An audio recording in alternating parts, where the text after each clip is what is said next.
Okay, hello. This is Tuesday around 11:30. I started another tape, but only ran it about 2 minutes. I'll try and delete it later. But if you open a tape on the bell jar, then it's only like 3 minutes long. That's kind of a false start. I didn't have all my material ready, and I didn't want just to have blank airspace while I was searching around to get it. So the bell jar, 1960, and I thought I'd open with plunging you into what was considered perfectly ordinary discourse around being a housewife, taking care of your man. This is from, well, somebody did a compilation of men in commercials, coffee commercials from 1960 to around 1965. And advertising has changed so much, so you guys wouldn't be able to fully appreciate it. The television in 1960 had basically three channels: CBS, NBC, a little bit of there were very few channels. Most of the shows that were on, like Leave It to Beaver, I Love Lucy, Daddy Knows Best, all these. Make Room for Daddy. They were all family, very early family sitcoms, and the commercials. There were a lot of coffee commercials. I don't even know if that's a thing anymore. But coffee was a huge seller, and I've talked about this before. The post-war boom, all the factories that had been making weaponry for World War II were repurposed to make laundry, washing machines, dryers, and this led to an explosion in the industry of soap detergent. But all of it was being sold through this discursive attempt to essentially invent a housewife as a consumer, because none of these industries were going to succeed if women didn't agree to take charge of the home and then introduce all of these products into their home. So this domestication, the domestic space of the house and the home, is in any commercial. So if you saw a commercial for laundry detergent, the housewife would be folding towels. If it was paper towels, the Bounty paper towels, she'd be cleaning up a spill in the kitchen. I mean, almost 90% of these ads are taking place in the kitchen. I think cigarette ads had been banned on television by then, and although they were still in billboards and fashion magazines.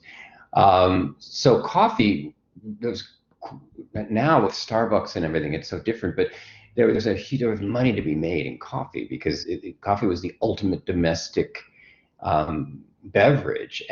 But more than that, coffee was what the woman poured for her husband. There was the cliche that the woman would meet her husband at the door. He's come home from a hard day of work. She's mixed him a martini. That's fine, but they weren't going to do liquor ads in the middle of family shows like I Love Lucy. So coffee was seen to be perfect because it showed the woman at her best. Like, she runs her kitchen well, she makes a good cup of coffee, except that in order to sell this coffee, the housewife has to be shown hopeless at making coffee.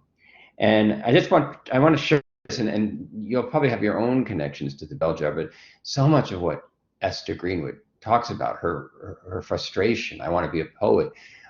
Buddy Willard, who kind of seems to go along with that to an extent, but more like, well, it would be nice to have a poetic housewife, mother. And that was the case. I mean, for women who went to Smith and Radcliffe, which was the woman's part of Harvard, or Pembroke, the woman's part of Brown University, and so on. These were obviously very prestigious schools, and the professors, the women typically had the same professors as the men, so the education was the same in many cases. But there was this sort of drawing room mentality that the reason to go to Smith was that you would then be a housewife who was brilliant, but it was always a housewife who is also. If any of you have watched WandaVision or Women Who Kill, there's two recent TV shows, or Mad Men, you've seen hints of this in recreations of the 1950s, but these are heavily narrated. And you'd really have to go back and kind of look at the actual sitcoms themselves. And if I may find one, because I think it'd be really interesting to, as an extra credit prompt for you guys, to watch an episode of Leave It to Beaver, if I can find one on YouTube, and look at the way the housewife is created as somebody who is never happier than when she finally has a kitchen of her own, a man of her own, a coffee pot of her own, a washing machine of her own, and it's of her own starts to come up, because it's not hers. And Esther's, kind of terrified of Buddy's mother, Mrs. Willard, who seems to be the perfect housewife, but she can't help noticing that the beautiful rug that Mrs. Willard had crocheted or was a foot mat. It was dirty, and people walked on it. And Esther's incredibly sensitive to this, and she's ahead of her time, but not by much. 1963-64 will start the feminist movement, particularly with Betty Friedan's The Feminine Mystique, which will basically, the feminine mystique takes apart the fantasy of the happy housewife and paints a very dark, much darker picture that in fact women are isolated. They feel taken for granted. They're exhausted. They're trying to raise children. There's this expectation to serve the man every minute, and also keep the children from irritating the man as he sits and reads his newspaper. But there was a trap, a bell jar even. A bell jar is a glass dome that fits usually over a cheese board, or sometimes over an old-fashioned clock. And the point of a bell jar is that it keeps the air still inside, which is good for the clock and good for the cheese, because it doesn't dry out. But Plath's metaphor is that the depression that she talks about settles down, comes down over her like a bell jar. And it's a great metaphor, because bell jars are made of glass, and so you see through them. You can see the cheese, you can see the clock, and you can see what time it is. And so it looks like the clock is there, and it looks like the cheese is there, but it's cut off. And the thing about depression is it's not obvious. I mean, in severe cases, it starts to be obvious. Somebody looks terrible, that they haven't washed their hair in a while, they don't seem to care how they dress. But that's very late stage depression. And modern depression is typically seen as something you have to fight back and not show, especially in the 50s. But that hasn't completely changed. And you're supposed to buck up and get to work. And there was relentless pressure on the women's magazines of the day. It's called Ladies' Day in the Bell Jar, but it's actually a magazine called Mademoiselle, which stopped production about 10 years ago, I think. Cosmopolitan is still going strong. I don't know about strong, but I think it's still going. At least it was last time I looked at the grocery store magazine shelf. Cosmopolitan was always a bit racier. That came in with Helen Gurley Brown, and it self-identified as the new ladies magazine for single women who might be sexually active. The whole game had changed. Those of you who've heard me on The Graduate in the other class, so that women needed to be seen as sexually viable, and this idea that you won't get married if you give your boyfriend too much availability of yourself. The minute the boyfriend sleeps with someone before they're married, then in the mind of the boy, you actually flip over from marriage material to loose woman.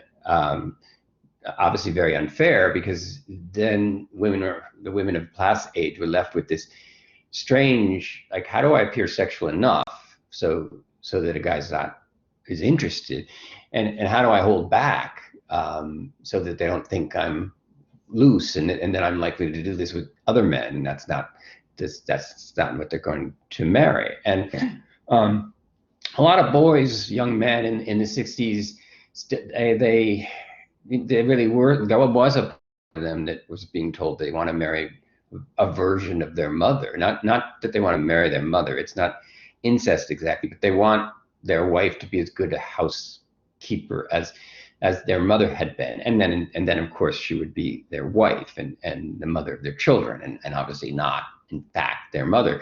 But you can tell the way Esther talks about Mrs. Willard, that it's understood by everybody that if she becomes Buddy's wife, she can define what they can define what husband-wife means, but she's supposed to be a clone of Mrs. Willard when it comes to keeping the house and cooking. And Buddy seems to have a somewhat, maybe unconsciously, but consistently condescending attitude that writing poems is cute, and maybe she'll even do it, after they're married, put it in the Christmas cards, or it's a nice, if she has a way with words, that's something cute that his wife can do that will distinguish her from other cute wives. So, but all talent was constantly being translated into, oh, that's cute. Like you can play the piano, and you could be potentially, concert level pianist, and that would be valued only to the extent that you could play some music at a Christmas party and really impress the neighbors. So women would go to Smith. They would become remarkable pianists, artists, everything you can imagine, poets, and then all of that got sort of shrink wrapped into a parlor trick, and in a way, I don't think it was designed to be like this, but it was almost statistics where the women were like, oh yeah, practice, get better, be amazing, be everything you can be. Okay, now jam that into the template of what a housewife should be.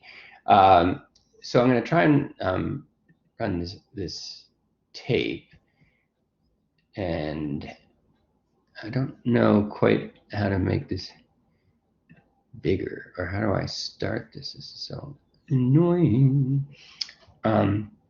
Okay, I'm sharing a commercial. Yeah. Okay, now can that work? Let's see.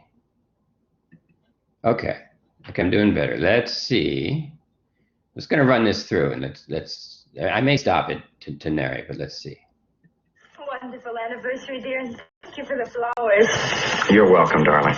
But if you could do one thing for me, try to do something about your coffee. I hoped it would be better today. Oh. All right, see that's 5 seconds.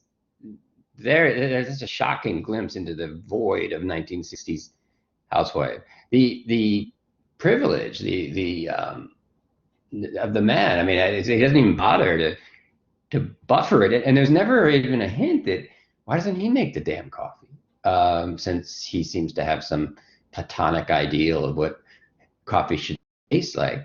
And she's quite childlike. I mean, her depiction, oh, I just thought, oh, this is breathless, high-pitched, I'm trying to be a good little girl. And it's, again, I'm not arguing incest here, but it's very much a daddy-daughter exchange. Like, she is trying, this is her chance to be the daughter that her daddy wanted, and with her own man. And this is going to come out when we look at Plath's eviscerating poem called Daddy, which we'll be looking at shortly. But this daddy-daughter thing, this sexualization of even grown women as little girls trying to please their dad, it's hard to escape here because they don't look like equals at all in those 5 seconds that I just showed you. He's judgmental, he's condescending, his tone of voice is cringeworthy, as you guys say.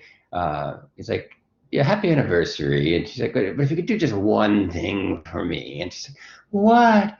And it's like, God, make a cup of coffee. And instead of saying, gee, really? She's like, oh, I hoped it would be better. And that, I mean, even that phrasing is kind of weirdly clever because it presents her as helpless, that she cannot make a good cup of coffee. All she can do is buy good coffee. And then it'll taste good, and it will have nothing to do with her. Her only role in making good coffee is buying the coffee that's being advertised. So there's nothing about, and anyway, what the hell is there to making coffee? You have a percolator, or you pour it. It's over, it's nothing. You can make coffee any way you want. It's not rocket science. I guess that's. And so it's presented here as this hopeless undertaking, that the housewife is helpless and hopeless without all the products that are being rushed to her aid. But it also makes her look like an addled 5-year-old. And let's watch another one. Oh, no. What's wrong? Oh, it's your coffee again. The desk sergeant at the station makes better coffee than this. I mean, seriously, why not bust a plate over his head? Oh no! And notice how fast the housewife is. Talk about being wired to serve. She's over there washing dishes, and he's like, "Oh no!" And then she's like, "What is it?" And she turns. I mean, the attentiveness is like nerve-wracking. I mean, no wonder Valium, which came in, well, as barbiturates before Valium, but women were taking sedatives at an amazing rate, and it was causing huge problems because their nerves were on edge constantly. Nothing they did was ever good enough, and I'm not saying the advertisers wanted women to be nervous wrecks, but it did serve their purpose, which was for women to be desperate that they're failures, that they're inept, they can't do anything right. Thank God for this detergent, which gets out the stains that otherwise other mothers would see that I was a neglectful mom and my own child would feel unloved. And everything has to be spotless. And then their own hygiene, women's hygiene. I don't have these ads right here, but you know, they're never they're supposed to so-called feminine hygiene. They were made to be super nervous about having any kind of body odor. So deodorant and feminine hygiene products, and these withering commercials where people would walk by, or a husband would walk by, and they'd say, you know, you're beautiful, but you've got a feminine hygiene problem. And the first feminine hygiene products were made by Lysol, which is a disinfectant. And they went on to make antibacterial products, which is on a simple physical, biological level. The last thing you want to do is apply an antibacteria to a natural part of the body. So here's another guy. He's shaving, and he's got his cup of coffee. How can such a pretty wife make such bad coffee? Forget. Yes. And it's also the dismissal, like, don't bother. You know, I'll accept that you can't make coffee because we're married and it kind of sucks. But you know, whatever, I guess I can't divorce you because your coffee sucks. But I can be disappointed with you every day. This one I thought was particularly mean. The coffee, Marge, it's never very good. But still, I'll get some at the plant. Yeah, forget the coffee, Marge. It's never very good. I'll get some at the plant, you know, so anywhere, anybody's coffee is better than yours. And he just leaves the coffee mug on the table. I mean, who does that? If he doesn't like her coffee, you could also just take it anyway and still get your stupid coffee at the plant. The way these, and it's in order to sell coffee, because the other part of the commercial that we're not being shown because of these are just these are the insults, is that she usually goes to talk to an older and wiser neighbor who says, oh honey, it's you can make coffee, it's Folgers, look at Folgers. And then of course they have that where the husband takes a sip and he's like, wow, this is amazing. And then she smiles like a dutiful daughter who just got an A+ and a gold star. Here's another. Did you ever see Larry looking so happy? Oh, honey, happiness is a vacation. Away from your coffee. Now that one's pretty insulting because he actually says it in front of all their friends. Happiness is a vacation away from your coffee. But who's making him drink it? Who's making him not make his own damn cup of coffee? This is how discourse works. There's like nowhere is it even suggested that there's another way around this except for the housewife to figure out why her coffee is terrible and fix it, or face up to a daily humiliation, because you serve coffee every day. This is not a one-off. If you accept this, then the damage to your self-worth and self-esteem is almost bottomless. This coffee is criminal. This coffee is criminal, and obviously that's and he throws it into the flower beds, and then she listen to what she says. You killed the petunias. Then you admit it. Your coffee really is murder.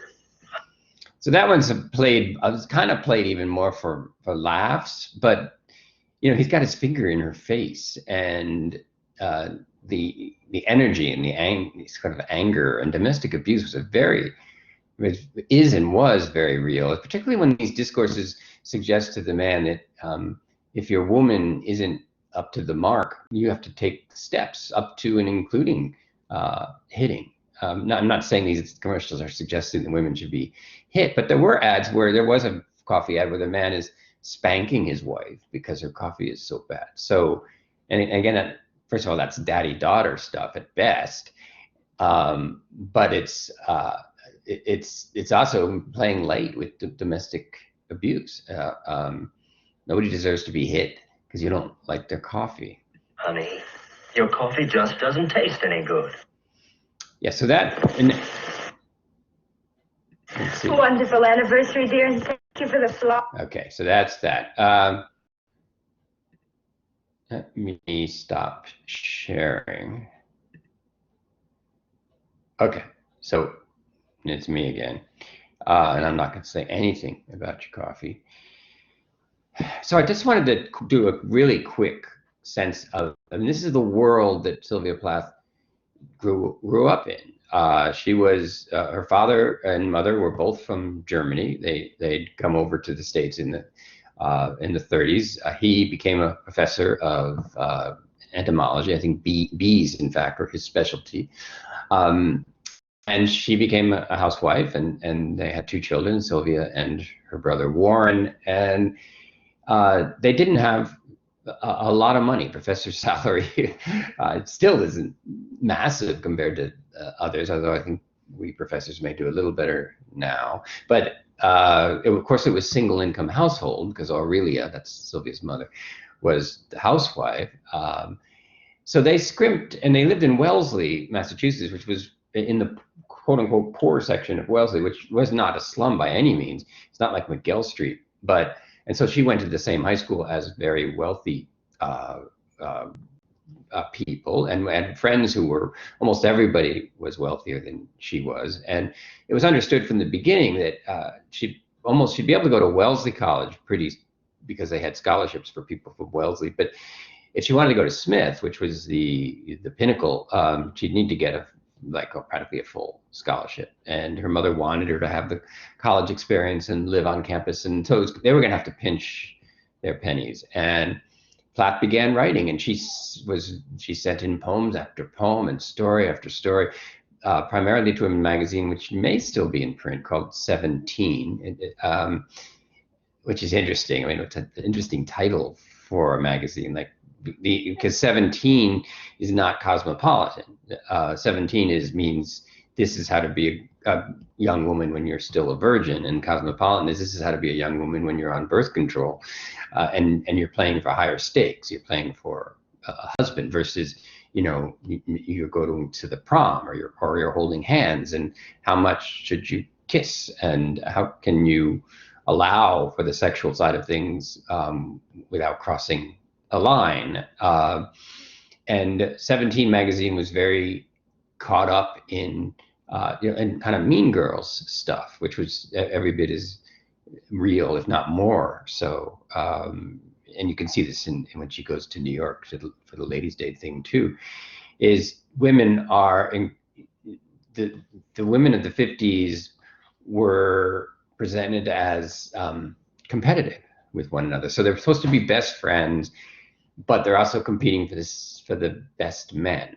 And so there's only you can only be so happy for your BFF. If they score the most eligible young man to go to the prom, of course you'd say, oh, that's amazing, I'm so happy for you. And then inside, you see this in Plath's journals and elsewhere, this is a ton of jealousy, because the women were taught to value themselves in relation to the men they were able to attract. And men were almost like GPAs, grade point averages. And men did this to the women too, obviously, like how good a woman looked, how good your prom date looked was a mark for you. And the way the gender, it still happens, but it was even more intense there, that the genders were performing for each other. So she's beautiful because you deserve someone that's beautiful, and she has you because she's beautiful. So to keep coming back to is she beautiful?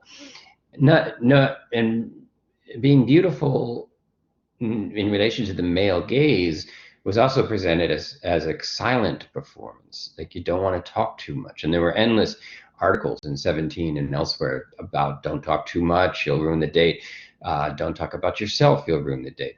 Ask him lots of questions about himself and you'll have a better date. What kind of questions should you ask him? And it was just so direct that you weren't there to even necessarily to have fun. You were there to present yourself as, marriage material, if that's what you wanted. If the guy wasn't, and then you're always trying to trade up. For men, the trade up was all about looks, and for women, the trade up was all about job prospects and salary, and possibly family was also considered to an extent. And in that sense, Plath is at a bit of a disadvantage. I mean, it's not quite the world of Jane Austen where it's like women have dowries, or if a woman coming from a poor family would be immediately seen as ineligible. It wasn't that severe, but it was still there. And then when Plath did get her scholarship to Smith, it didn't cover anything except the basics. So when the wealthier friends wanted to take a trip to Cape Cod, or what, she couldn't afford. She couldn't afford to compete with clothing. She couldn't afford to compete with transportation costs, food costs. I mean, dates were typically paid for by the men, but she had no discretionary cash. And but the primal wound of Sylvia Plath's life is that her father died when she was 8. So all this stuff I've been talking about of high school and scholarships, this was done with her mom as a single mother. Otto Plath was feeling poorly, and he self-diagnosed himself as having cancer. So he didn't go to a doctor, and he didn't want to go to a doctor. That wasn't so uncommon back then, especially from having come from Germany.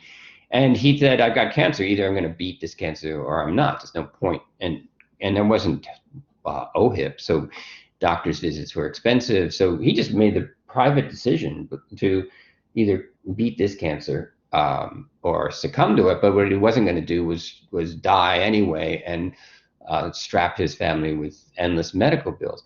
Well, one day he stubbed his toe on a dresser, like not a big deal. At least you wouldn't have thought it was a big deal, but it got black and blue, and then it swelled, and then it seemed to be spreading through the whole foot. So he finally went to a doctor, and he didn't have cancer. He was diabetic, and the foot was too infected. They had to amputate the foot, and even that didn't seem to stop it. And I don't have the medical records here, so I'm not totally sure what happened, but they amputated again further up, and that still wasn't enough, and then he died. And this happened in about, I'd have to check, but it was about a month, I guess, and it was devastating to 8-year-old Sylvia Plath, who first of all didn't understand why her father, and it's not like he was a picture of health before they finally stubbed his toe. He spent a lot of time upstairs, and then they had to all keep quiet, and Sylvia made her own nurse outfit so she could play nurse with her dad and bring him his coffee. And that I mean, it's all very loving in its way, but this is setting up something that she never fully recovered from.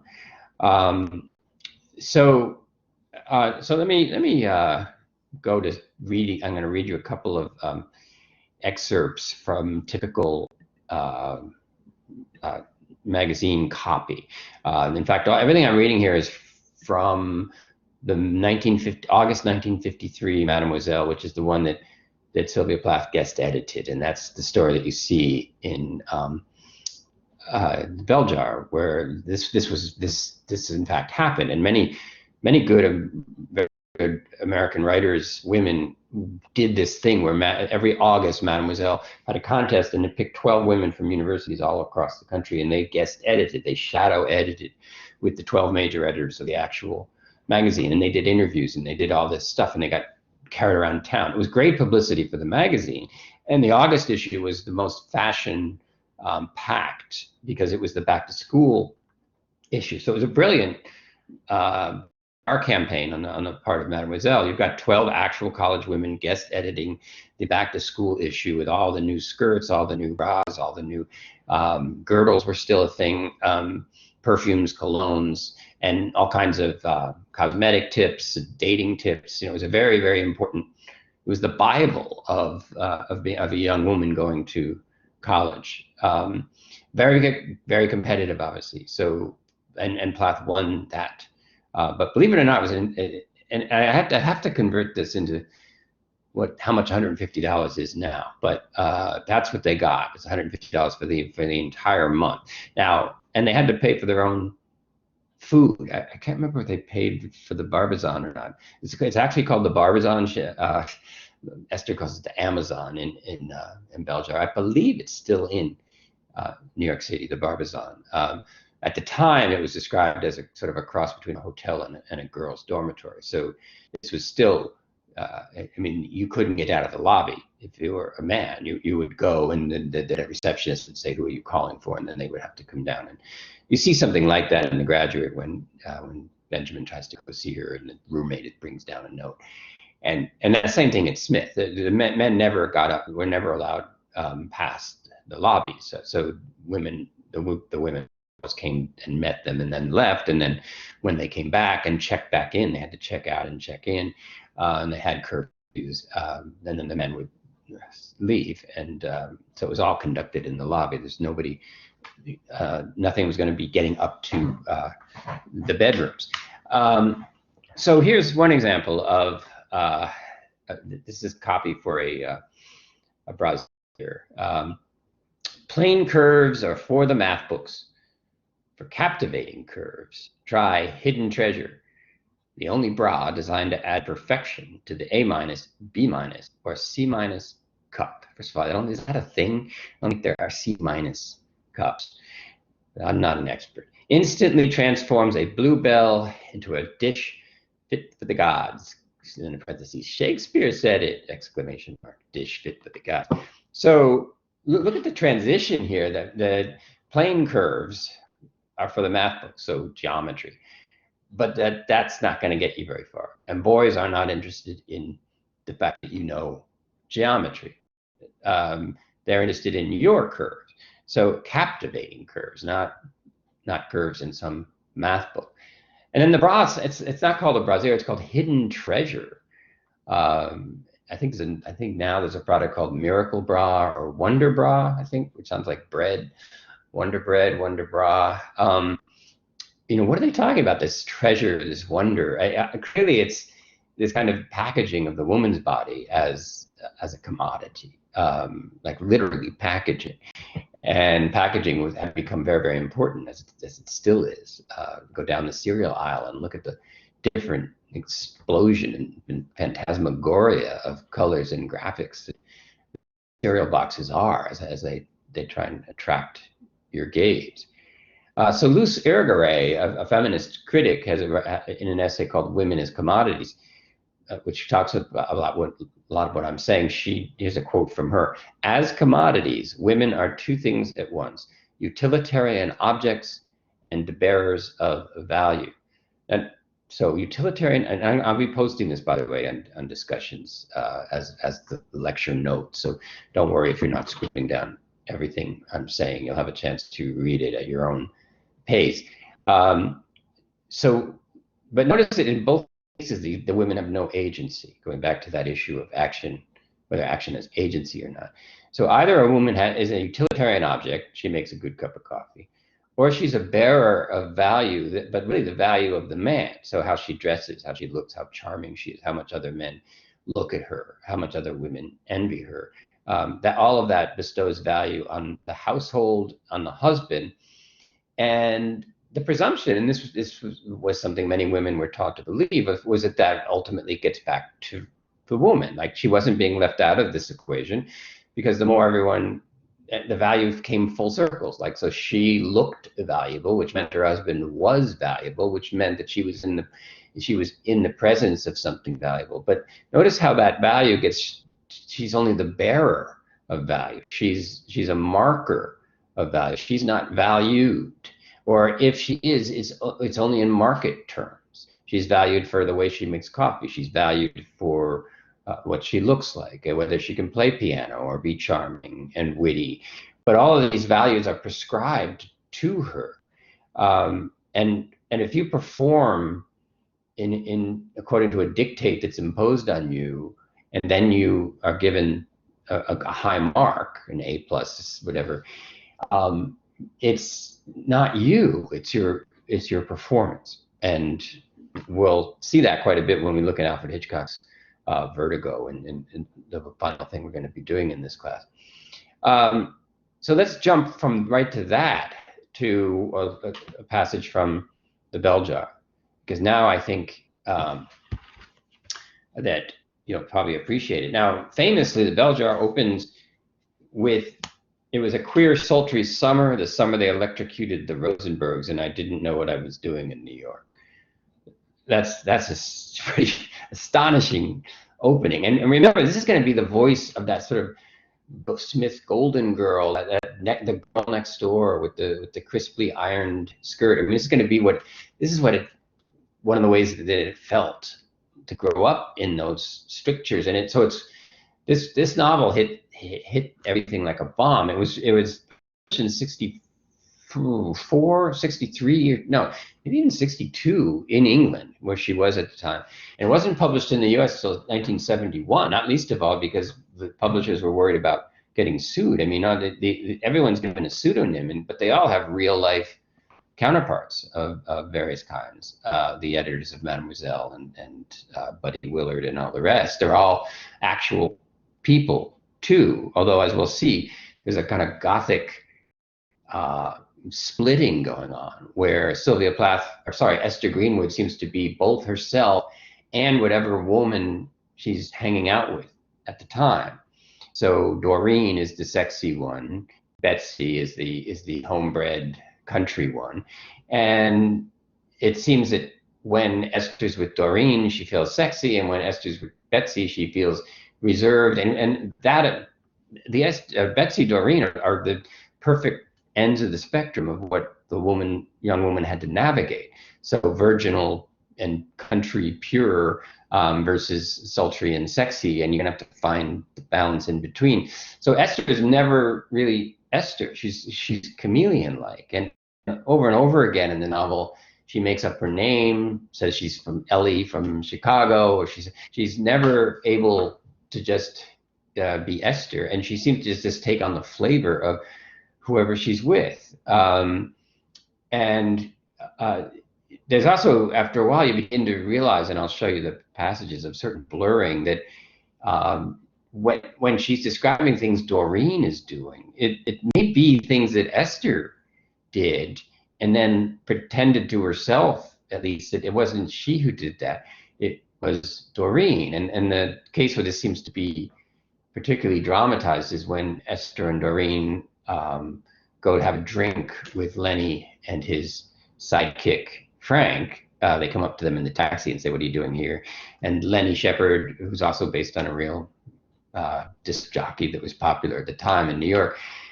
And Esther and Doreen go back to his apartment, which starts to be a little odd because most of you guys know the way dating etiquette works is if you're out with your friend and your friend makes a real connection with someone, at a certain point you're like, "Well, gotta go, got work tomorrow," and you let your friend, unless your friend's like, "Get me out of here," and then you do something else.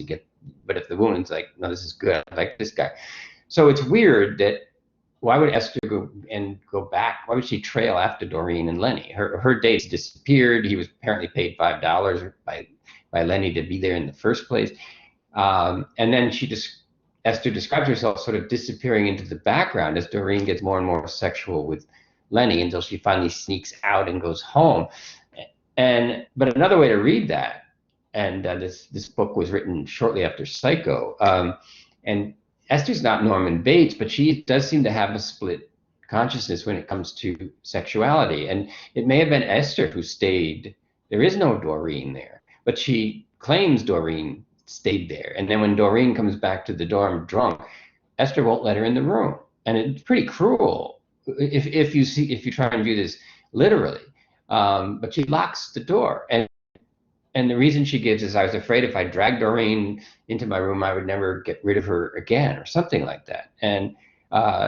And she sees Doreen lean forward and vomit on the rug, and then sees the roots of her blonde hair, and she says, I vowed I would never have anything to do with Doreen again. From now on, I would be with Betsy. Now, that could be an internal dialogue of, I got drunk and I either had sex or close to it, and now I feel like, because of my culture, I feel like a slut, and I feel dirty. Notice what Esther does when she leaves that apartment where Doreen and Lenny were.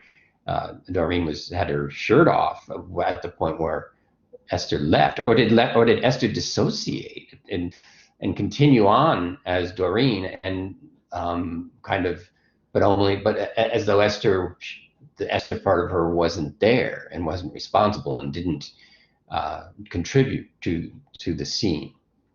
So, but why start? She starts with this thing about the Rosenbergs being electrocuted, and she won't bring up the Rosenbergs again, but she's setting up a basic parallel that'll become important, because when Esther goes into her major depression, she goes to, what was the McLean's clinic, and she's given electroshock therapy, and that was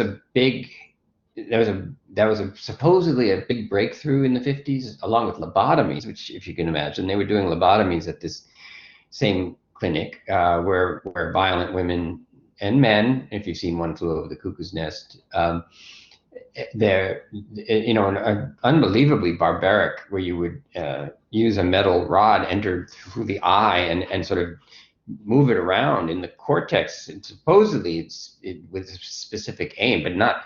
It basically then made people docile, but it also made them incontinent. It gave them periodic convulsions. No one was ever remotely the same after these lobotomies again. And plus, Thorazone had come on the market, and a lot of other so-called antipsychotics, which, especially at that time, they were more heavily sedating than serving any therapeutic process, so that people began to refer them as chemical restraint, that if you were on Thorazine, you were easily managed. So although Thorazine was marginally better than the lobotomy, because at least you could ease off the Thorazine.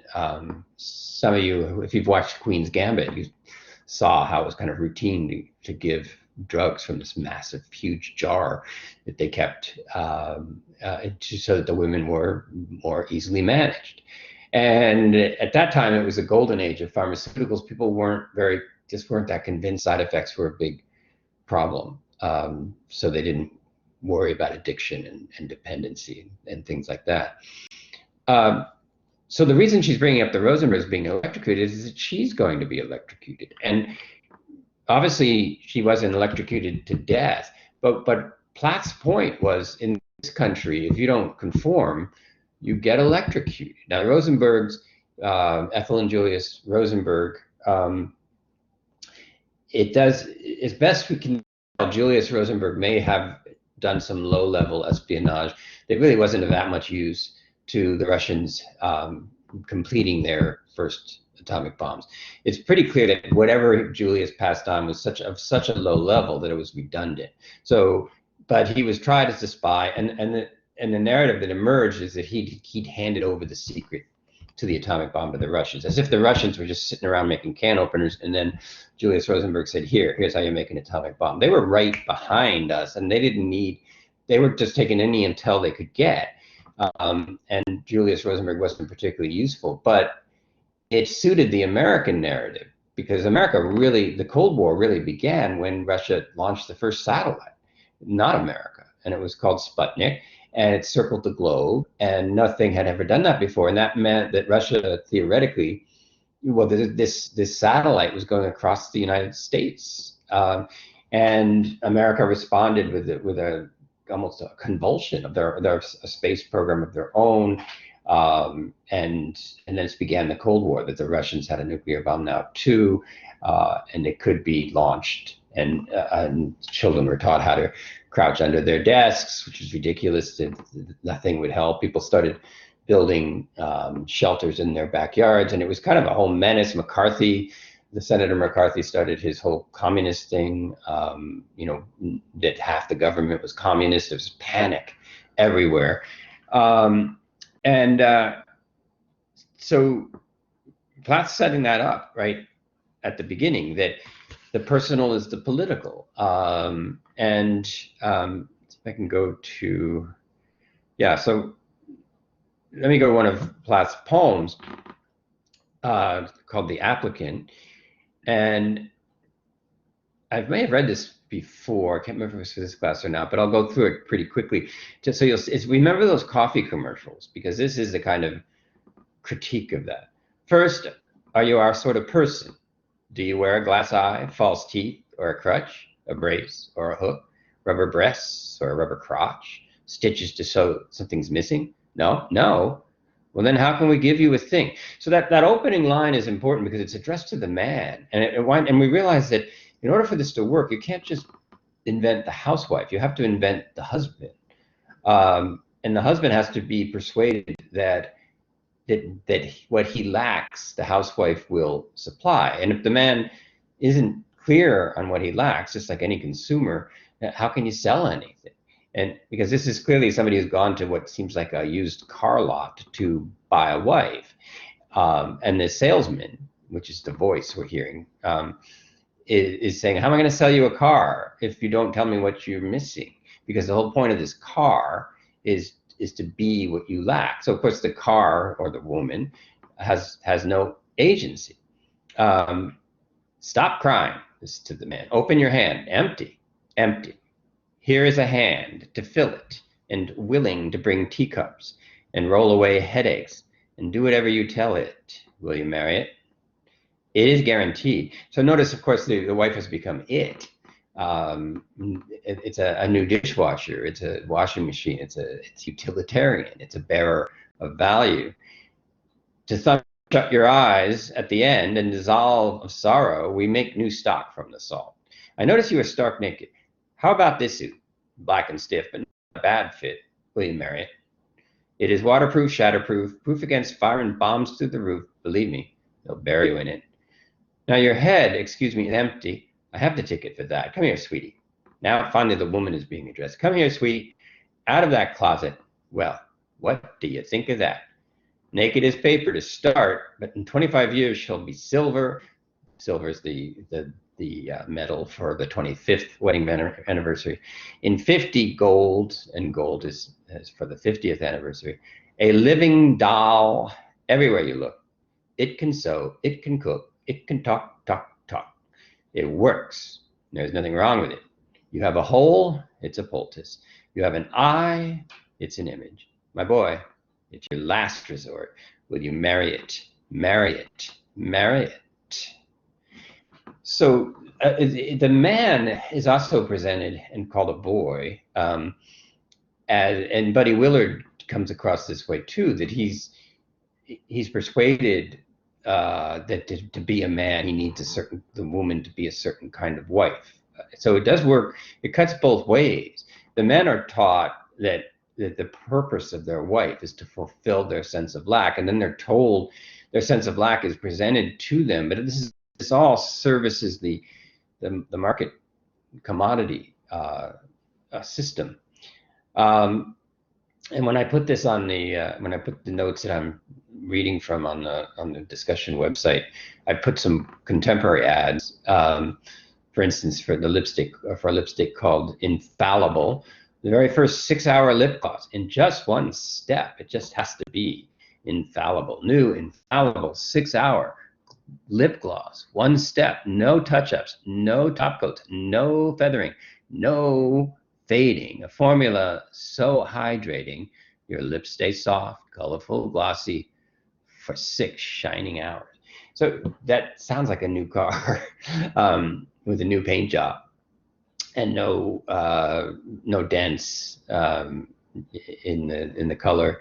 The proof is in the wear, and it also, it's like you're too busy performing for the male gaze. You don't have time to worry about your lipstick, and you can only look in a mirror so often, and you can't see your own lips. So and this is where the woman is made incredibly self-conscious. Like, maybe you're saying something charming, but what if your lipstick is flaky?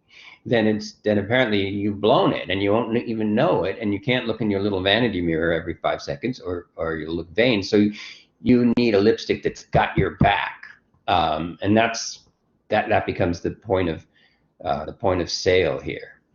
So now I'll go to Plath's most famous poem, which we can see as a kind of an extension of the applicant. It particularly gets into this daddy-daughter problem, because you'll see halfway through this poem, she will pretty much, she married another poet named Ted Hughes in I think 1960, in fact, and they had 2 children. She had 2 children with him, 2 younger, and they were quite young when she discovered he'd been having an ongoing affair with another woman, and so she fled with the 2 children to live in an apartment in London on her own, which she really wasn't very prepared to do. And in 1963, she took her own life using a kitchen oven and gas, having secured the children in a room that she insulated from it, left them a note, left cookies and some kind of snack for the kids, and took her own life. Now, in the year before she took her own life, she wrote some of the most visceral poetry ever written in certainly in American literature. Her poems had been good up until then, but the poems she wrote in the last year of her life before her suicide were incendiary. And The Bell Jar was written shortly before. You can see her coming into this voice, this incredibly dominant, withering, confident voice of the horrible hypocrisy that is destroying the lives of women. And Daddy is no exception to that. But the balance of power and sort of crippling vulnerability is almost unique to Plath. And she also was writing about topics that weren't considered important enough for poetry, like a father-daughter relationship, or she has a poem about cutting onions in the kitchen, and the knife slips and cuts her thumb, and all the blood pouring out of her thumb makes her think about her suicidal ideation. This is who writes poems about cutting onions for dinner? Nobody did before this. Certainly people have since. So this Daddy begins, you do not do anymore black shoe in which I have lived like a foot for 30 years, poor and white, barely daring to breathe or a chew. So you do not anymore living black shoe in which I have lived like a foot. Now, after Otto Plath had hurt his foot, he had to wear this giant black protective shoe for a while. So that's part of where this metaphor comes in. And she's like, I feel like your foot inside that giant black boot. I have tried so hard to be the daughter you want me to be that I'm living inside your shoe. Like, I don't feel like I have any ability to explore or express any part of me that doesn't conform to what you've already told me I am. And 30 years she's done this. And so and of course he died when she was 8. So that means for 22 years she's been doing this with his memory. And this seems very much paralleled by Psycho, where Norman Bates is still acting out according to the internal gaze of his mother. So here is the voice of this poem acting out under the gaze of the internalized gaze of the father, which seems to be chronically disapproving. Nothing she does is enough. Nothing she does is quite right. And this is, I'm not saying that her father was, I don't know that her father was abusive in the household. He certainly was very, very dominant. But it is the hallmark of a kind of abusive mentality to have everybody in the house tiptoeing around, terrified of upsetting you all. And typically abusers get more and more sensitive, so that, the first time they blow up, it's because dinner got burned, but then in the next month it's because their coffee wasn't hot enough, and they can just keep ratcheting up your imperfections. Like there are only 3 towels on the towel rack, and there's room for 4. So why didn't you put the 4th? And why do you do this? And you deserve the way I treat you. So the reaction is, when the pushback comes from the poet, it's not a halfway measure. Daddy, I have had to kill you. You died before I had time. So here she's acknowledging, you died at 8, and then you were gone. And so I never grew up with, I never had a chance over the years, like any rebellious teenage girl, to see your imperfections and your inconsistencies, and grow to love you, despite them, but also use the fact that you're not God to individuate, because and that didn't happen, because she then adds marble heavy, a bag full of God, ghastly statue with one gray toe big as a Frisco seal, and we're back to that toe, and a head in the freakish Atlantic where it pours bean green over blue and the waters off beautiful Nauset. I used to pray to recover you, ach du, in the German tongue, in the Polish town scraped flat by the roller of wars, wars, wars. But the name of the town is common. My Polish friend says there are a dozen or two, so I never could tell where you put your foot, your root. I never could talk to you. The tongue stuck in my jaw. It's stuck in a barbed wire snare.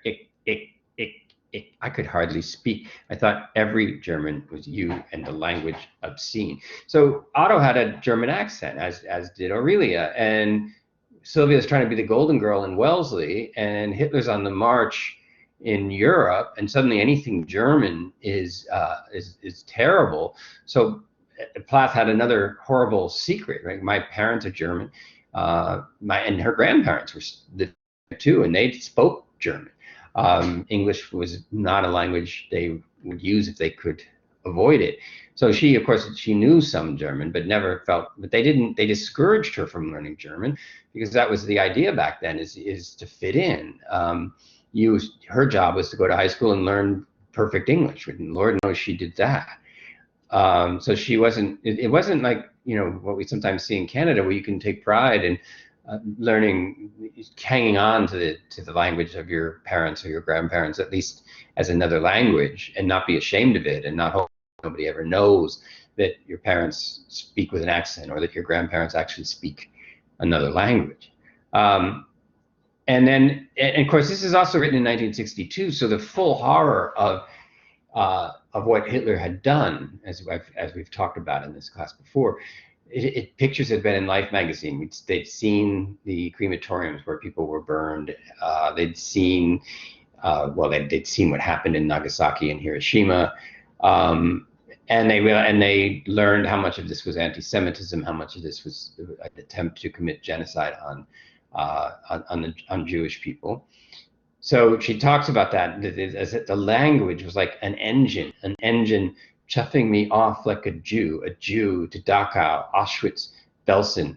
I began to talk like a Jew. I think I may well be a Jew. Now, Plath's not a Jew, but she's using this metaphor sense of, if you found out that I was, I would be sent to a concentration camp, which is what she felt the institution was like. I mean, she was aware the concentration camps were worse than the institutions, but it was all a matter of degree. The institutions also electrocuted. They also wouldn't let you leave the room if you didn't perform as you were told. As soon as you stepped out of line as a teenage girl, at least this was Plath's sense of things, is you ran the risk of being incarcerated. And there were many people she would have met in these institutions who were considered lifers, either because they'd had a lobotomy, or the electroshock therapies had disabled them to the point where they were never leaving. They could no longer function in society, and she was terrified that she would never get out. And the electroshock therapies, particularly at McLean's at this time, were not well administered. There was way more voltage than anybody would think of using now. Plus, there was no muscle relaxant, so that in many cases, women getting these shock treatments would break. In some cases, they would break their back or an arm, or dislocate a shoulder, because the convulsion from the shock was so extreme, and there was no precaution taken to make sure the body was relaxed enough so that the muscles didn't spasm so hard they actually broke a bone. So then she goes on, the snows of the Tyrol, the clear beer of Vienna are not very pure or true. With my gypsy ancestress and my weird luck and my Tarak pack, I may be a bit of a Jew. I've always been scared of you, with your Luftwaffe, your gobbledygoo, and your neat mustache, and your Aryan eye, bright blue, Panzerman, Panzerman. Oh, you. No, not God, but a swastika so black, no sky could squeak through. Every woman adores a fascist, a boot in the face, the brute heart of a brute like you. Now, obviously, the line "every woman adores a fascist" is controversial, to say the least, and PLATH has merged the political and the personal so intensely on this point that it's really hard to extricate it. But I think she's saying to a young girl of 8, your towering dominance was like a fascist, and the seductive quality of a fascist. And let's face it, Hitler had, and as does Trump, they have many adoring followers, and it's the totalitarianism. It's the don't let anything else squeak through. They are the only one who knows. They are the only one who knows, who can fix things. And on a superficial level, this can be attractive. Like, I don't have to worry. And so a woman attracted to a dominant man A, she might be reminded of her father, and B, she might be reminded of the fantasy that, well, he knows best. And so I don't have to worry about making a mistake as long as I do what he tells me. And you really can see that in the coffee ads, again, that I showed you.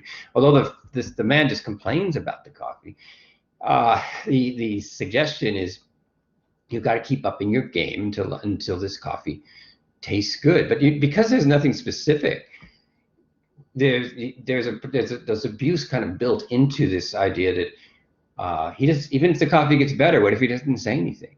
What if it's easier to maintain control over the woman by telling her that the coffee still sucks, no matter how good it is? And it was Einstein who said, if you teach a fish that its mission in life is to climb a tree, it will feel like a failure.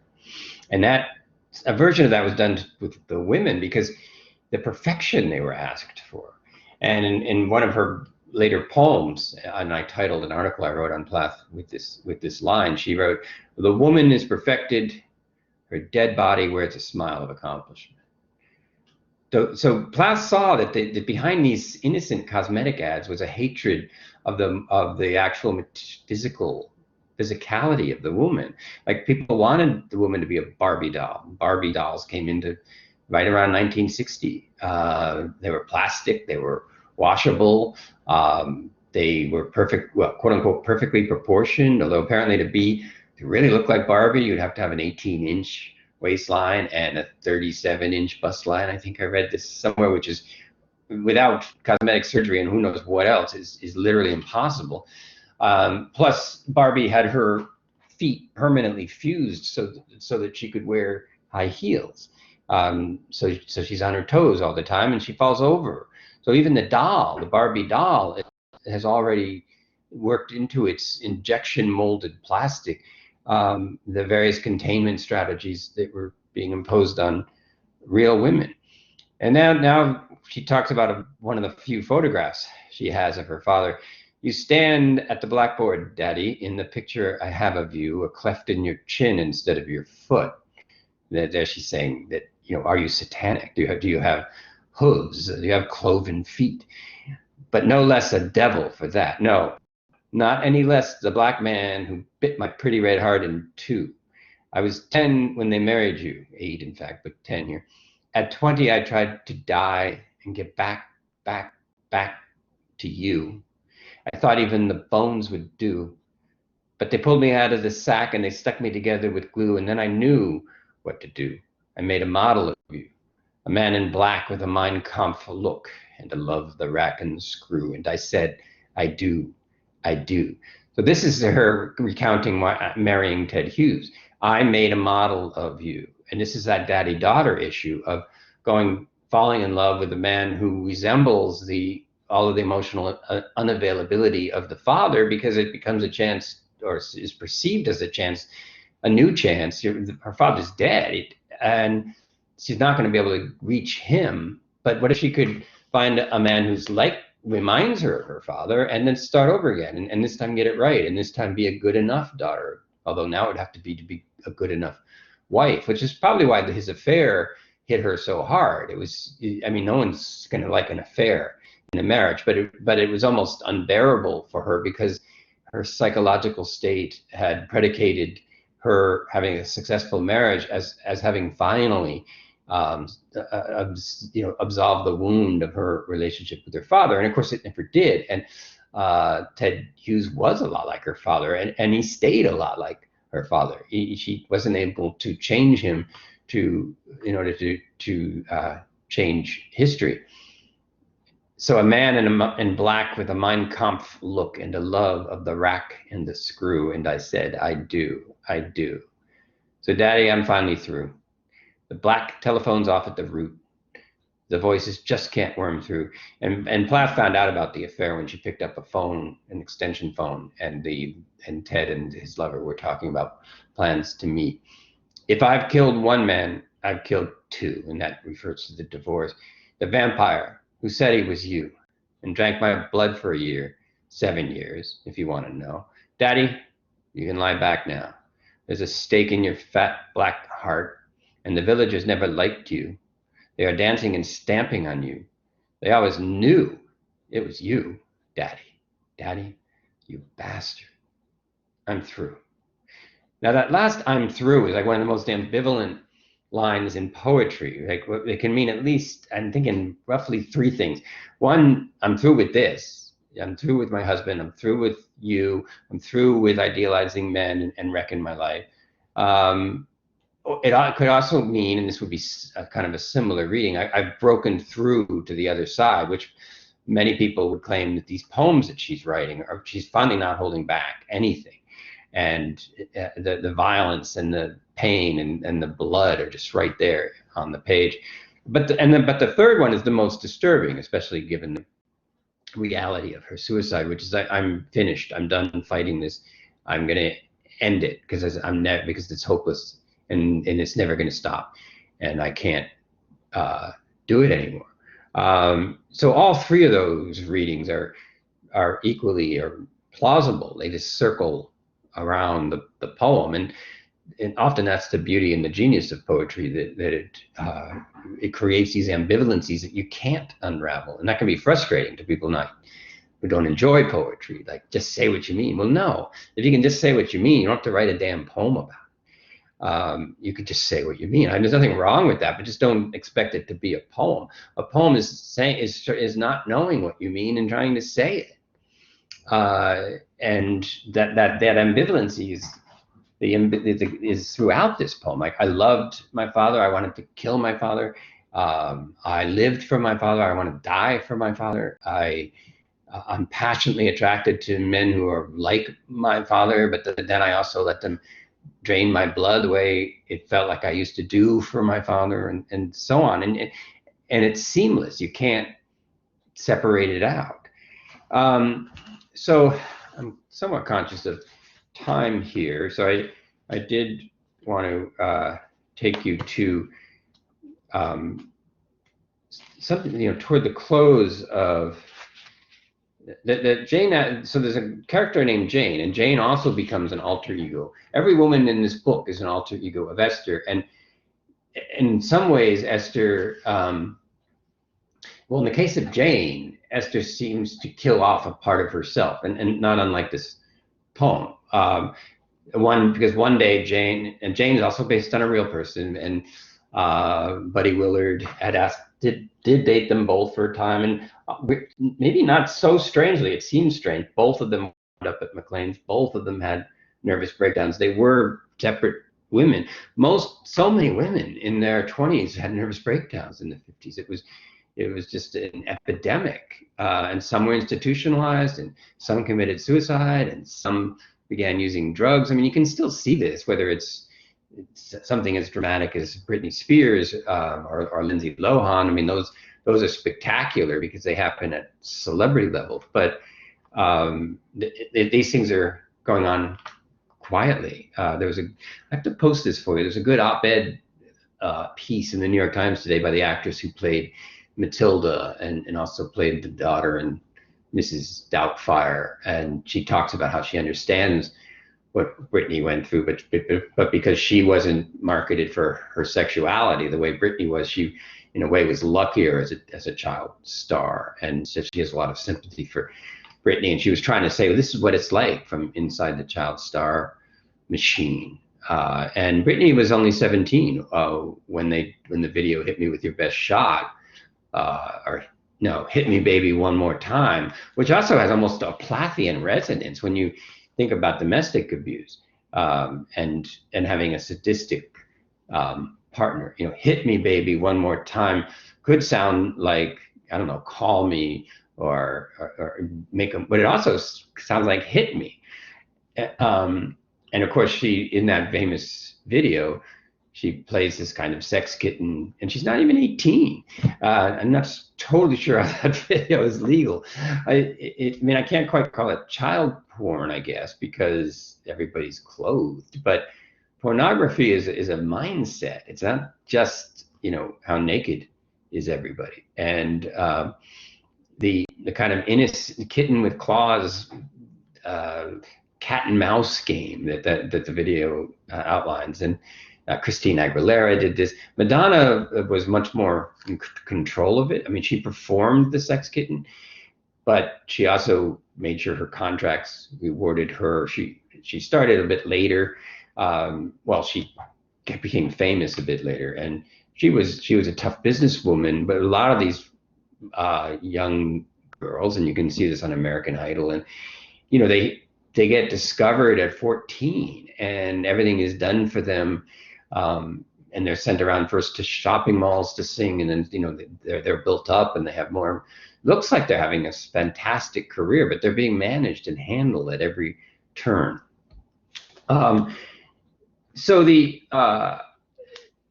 Jane at one point says to Esther, you know, "I really like you," and that introduces sexual attraction between two women, which was clearly something that it could happen at Smith, but even declaring your orientation as a quote lesbian in the 50s was virtually unheard of. I mean, women would live together, and it was easier to get away with it somehow because women living together seemed less odd than men living together. And so then there would just be these two women who, for whatever reason, never got married, and they just decided to share a house together, and so you could hide in plain sight.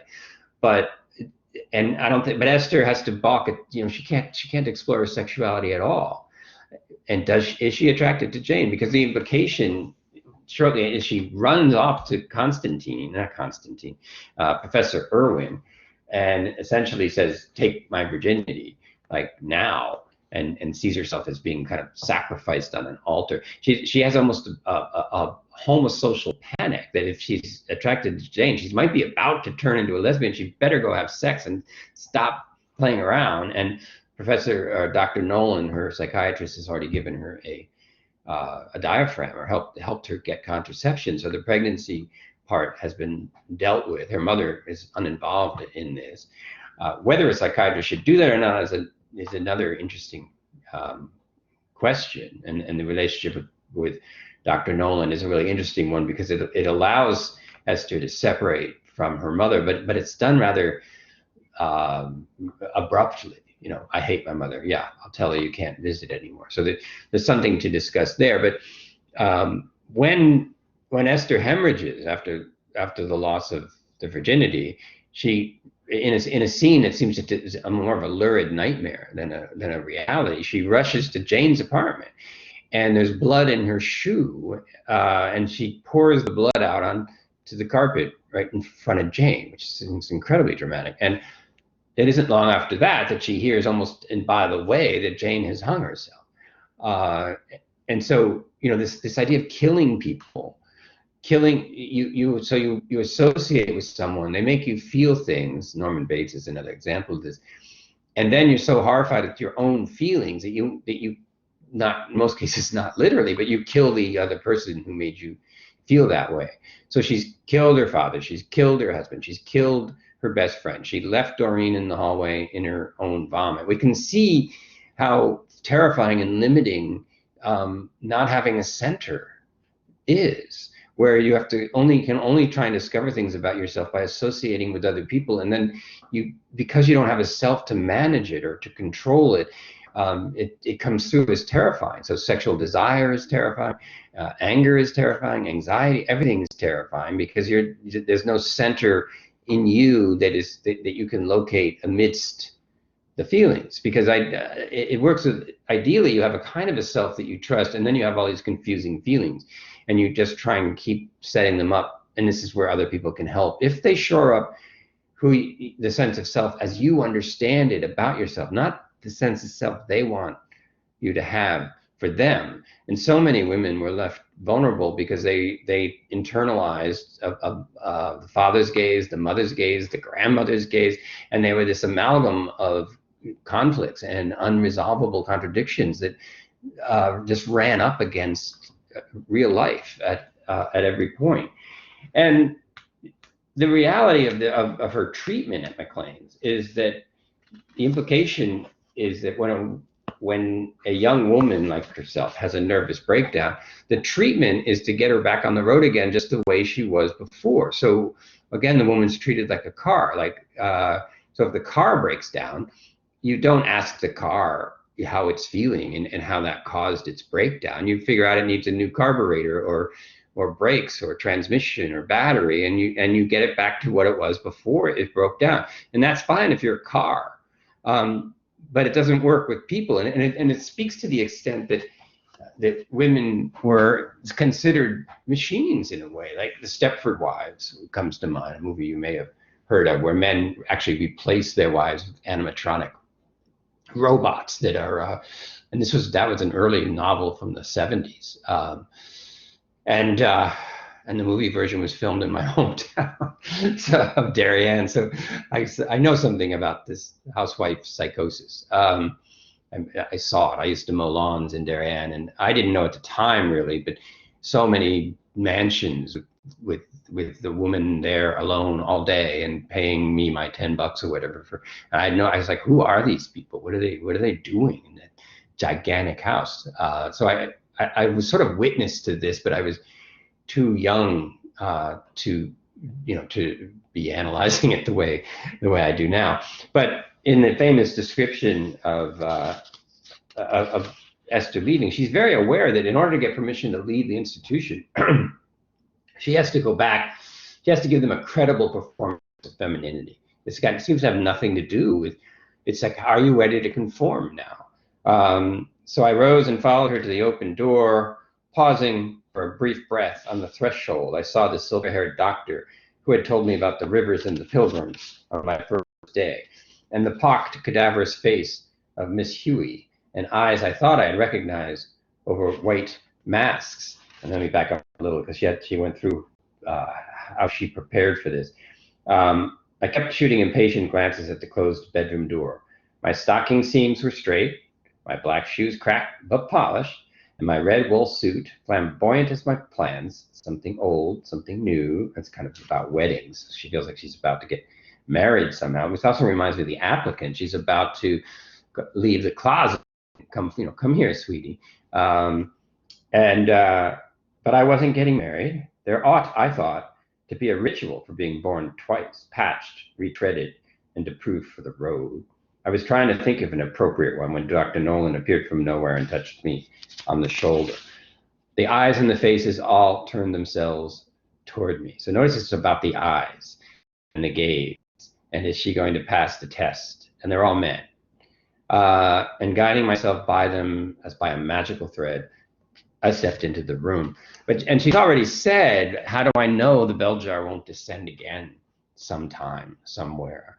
And of course it did, because if you just get retreaded for the road, and we saw this in Chaplin's Modern Times in 810, where he leaves the institution. They haven't done anything. They just tell him, good luck. And all the same forces that are out there that broke him down the first time. But he didn't break down like Esther. He sort of just folded, and he became unuseful, but he never actually had a breakdown in himself. In fact, the tramp figure seems to have an inviolable sense of self-worth that modernity just can't bash. Okay, so I need to wind that down a little bit. I'm going to post a couple more poems. I didn't get to cover all of them today, and that will be for the open classroom, which is not this Wednesday because you're working in your midterm, but it'll be for next Wednesday. And meanwhile, I'll see if I can work up this extra credit assignment on the Leave It to Beaver thing. And I have another possible extra credit assignment for, I guess I'm building on points for the final now, although it doesn't really matter where I apply the points, but something about looking at cosmetic ads for women and any kind of health ads for men, and noticing the very different ways that male bodies and female bodies and masculinity and femininity are addressed in terms of their relationship to, well, obviously to lipstick, but also soap and deodorant. So I'll see if I can work something up along those lines.